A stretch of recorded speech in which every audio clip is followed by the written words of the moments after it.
The morning sun had barely risen when Arvin Hale sprinted down the gravel path, his boots kicking up dust as he carried the weight of 2 lives on his shoulders, his own, and his 7-year-old son's. He had no time to spare. If he didn't clock in within 10 minutes, he'd lose the shift, and losing a shift meant losing the electricity bill, the grocery money, maybe even the house. But when the screech of twisting metal echoed through the cold air and a black SUV skidded violently off the highway and into a ditch right beside him, everything inside Arvin stopped. Because life wasn't asking him to choose between money and time. It was asking him to choose between money and humanity. If you believe kindness and second chances still matter in this world, please take a moment to like, comment, share, and subscribe to Midnight Reports. Your support keeps these real-hearted stories alive. Arvin's legs moved before his mind did. He rushed to the crumpled SUV, the front completely folded in like paper, smoke seeping through the hood. Through the cracked window, he could barely make out a man slumped over the steering wheel, blood running down his temples in thin red lines. Arvin forced the door open with all his strength, the metal slicing into his palms as he pulled the unconscious man out, dragging him far from the vehicle in case it exploded.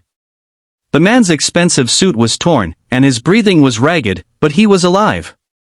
Arvin grabbed his phone, calling emergency services, shouting directions, begging them to hurry. Only when the paramedics arrived and took over did Arvin look at the time and his heart fell. He already knew. He'd lost his shift, and more than likely, his job. But as he watched the ambulance drive away, carrying the injured stranger, he whispered to himself that he would do it all again. Some things were worth more than a paycheck. When Arvin finally reached the lumber mill where he worked, the supervisor barely let him speak. He didn't want excuses, didn't want to hear about accidents or bleeding strangers. He only cared about hours logged. One signature in Arvin was dismissed, his badge taken, his last hope of steady income gone. He walked home in silence, each step heavier than the last. His son, Rowan, greeted him with a bright smile when he pushed open the door of their small farmhouse, but Arvin couldn't hide the truth. Rowan's smile faltered, and he wrapped his tiny arms around his father's waist, promising that they'd be okay even though he didn't fully understand what was happening. That night, they ate the last of the leftover soup, pretending it was enough, pretending things would magically fix themselves. Days passed, then weeks. Arvin searched every odd job board, every construction site, every corner where a man might find work. But the town was small, and opportunities were few. Bills piled up and remained unopened on the kitchen table, each envelope a quiet reminder that time was running out. But Arvin stayed gentle with Rowan, still helping him with homework, still fixing his old bike, still tucking him in every night with a smile even when his own world felt like it was falling apart. One afternoon, while Rowan played with sticks in the yard, Arvin went over numbers on a notepad, trying to figure out what to sell next. The wind was soft, the sky clear, just another ordinary day in their slow-turning life of struggle. Then a distant rumble cut through the calm. The ground trembled faintly, and the wind grew harsher. Arvin looked up. A helicopter, sleek, polished, enormous, was descending right into their field. He grabbed Rowan instinctively and pulled him close as dust exploded around them. When the helicopter touched down, the blade slowing, 2 men in tailored suits stepped out, followed by a third figure moving with careful steps. It was the man from the SUV accident. Cleaned up, bandaged lightly, and walking with a cane, but unmistakable. Arvin recognized the sharp jawline, the commanding posture, the face he'd seen in newspapers lining every business lounge. Cashin Royce. The billionaire CEO of Royce Enterprises. A man whose decisions shaped entire markets. Cashin approached him slowly, studying Arvin with a gaze full of meaning, a gaze that said he remembered every second, even the ones when he'd been fading in and out of consciousness.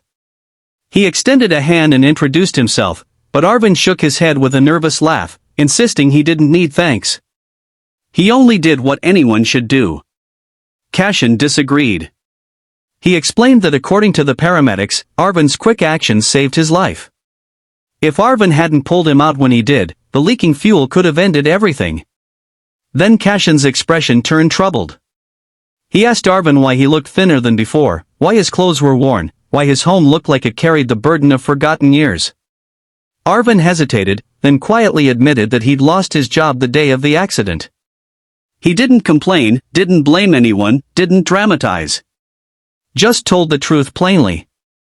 And that truth settled over Cashin like a weight.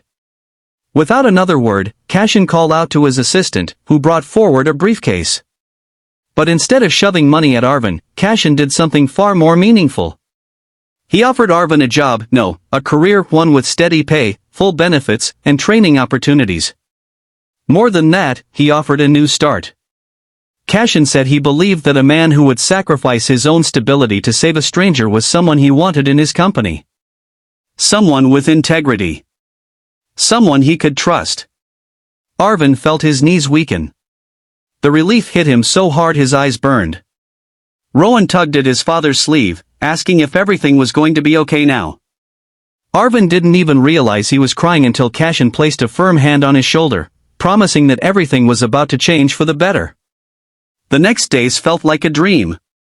Papers were signed. Training was scheduled. A company car was delivered. Cashin personally arranged for repairs to Arvin's home and even ensured Rowan had everything he needed for school. It wasn't charity, it was gratitude, respect, and a chance for a better life. As Arvin stood in his yard a week later, watching Rowan chase butterflies under the warm daylight sky, he felt something he hadn't felt in a long time: hope. Real hope. Hope born not from luck, but from kindness, courage, and one decision made on a dusty roadside.